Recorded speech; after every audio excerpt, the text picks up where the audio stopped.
welcome back to another video. I'm really sorry that I've been so quiet lately. There's been lots of reasons, but obviously reopening is one of the main ones, and I've had lots of problems with the storage on my phone, but I've now got a memory card and I am back. So anyway, I'm doing a removal in this video of my left hand of acrylic. So I've got tips and acrylics on my left hand, and I'm going to be removing them and then doing the prep on my natural nails ready for me to apply gel on my next video. So this is going to be a part one of two videos. The next one is going to be me applying Magpie Beauty's Rubber Up and Give Me Strength, and then a colour and some foil stamping. So I hope you enjoy it. I'm just showing you here what bit I was using. I have had to put it on the screen because I couldn't remember while I was actually doing this. So I did originally actually speak through this video and then ended up just changing it. So that's why it might look like I'm talking to you when I'm clearly not actually doing that. So there you go. So I'm just showing you here how to figure out what RPMs your machine needs to be, well, what bits you need to use at RPMs and things like that. So this bit is about 25,000 RPM that I use it at, because then it just glides real straight through the product, as you can see. I don't get any snags or it doesn't catch or anything like that, no jumping. So I was just showing you whereabouts on my e-file that I have it on, and my e-file is the Cuckoo, so that's round about where I used it on mine. So I'm just taking down the length of these because they are extensions. They are not my natural nail length. My natural nails are pretty much non-existent, as you'll see towards the end of the video. So I'm just removing the length of the nail because there's no point removing the bulk of a nail that is too long because you're just going to waste time. So I'm taking down the length, and then we're going to take off the bulk of the acrylic. As you can see, my dust extractor is not particularly good at picking up dust this big. So as you could see from the close-up that I did of this bit, it is very coarse. Well, I say that, I don't think it actually is an extra coarse bit. I'm not 100%, don't hold me to it, just have a look on the website, but it does have rather large teeth. So that is why the pieces of dust are so big. So I'm just using that. I go from about 3/4 of the nail down to the free edge, making sure not to lift the e-file as you get to the edge, because if you lift your file before you get to the very end, you're going to end up with like a bulky tip, and that's not what we want. So I am keeping the same pressure towards the whole nail, and then at the end of the nail, as you can see here, I will go from sidewall to sidewall and debulk the cuticle area that way instead of catching the teeth on my cuticle area skin. So I'm just doing that for all 5 nails. It's really not a very difficult task with this bit. It's really easy. If Willow Academy e-file bits just make life so much easier. I do recommend that you invest in them if you haven't already, because they are fab. They are such good quality.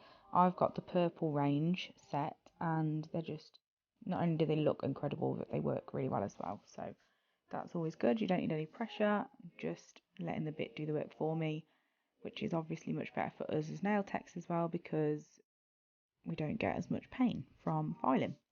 So I'm just going to go ahead and carry on doing that, and then I will be back to talk you through the next step.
but I'm using my thumb to pull back the skin from the sidewall area. Pulling back the skin of the sidewall to be able to get right down the sides of the nail to make sure there is nothing there, because we don't want any lumps or bumps or anything that's going to cause any lifting when I do apply my gel. So here I am just making sure that there is no skin in the way of that side wall. And then after this, I'm going to go in the opposite direction. So you probably tell that I've only done the left side of all my nails, and that's because I flip the switch on my e-file, so the bit will spin the opposite way and be against the other side of my nail instead of with it, because then it will push back a lot easier. So as soon as I've done all 5 like this, I will then show you me getting my e-file. Make sure you turn your e-file off before you do it. Don't just flick the switch, because then it's like putting your car in forward when you're rolling backwards in reverse. You don't want to do that. So make sure you turn it off, flick the switch, turn it back on again, give the e-file a chance to keep up with what you're doing, and then you can go in with the right side of the nails to make sure that all of those are pushed back.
every single part of my nail, making sure that every bit is buffed and there is no shiny bits left and everything is done. And then at the very end, all I need to do then is just use my prep and dehydrate to give every nail a scrub for 10 seconds. And then they are finally ready for me to go in with application of whatever it is that I'm applying. So obviously this prep, it could be for acrylic or for gel or polygel or absolutely anything. You can apply anything after this because they are completely clean and just ready to be done. So like I said, I'll be uploading a separate video for the application of what I put on next. They are lovely autumnal nails, so I'll be really happy if you could watch them. So thank you so much for watching this one, and I just want to take a real quick minute to say thank you so much for 1,000 subscribers. I cannot believe it. It happened during the midst of me not really uploading videos very often, so I think I noticed a bit late, but I'm really grateful for everyone that subscribes, and I'd be very grateful if you would if you haven't already. So yeah, thank you very much, and I'll be back with some more videos very soon. I'm hoping for a couple of weeks to be able to do at least one video a week, if not two, and then after that, when I'm back in the groove of like getting my stuff together and just being back in routine, I'll be doing 2 per week. So yeah, please stick around. There'll be hauls, a new salon vlog, just things like that as I get back into it. So yeah, thank you very much, and I'll be back soon.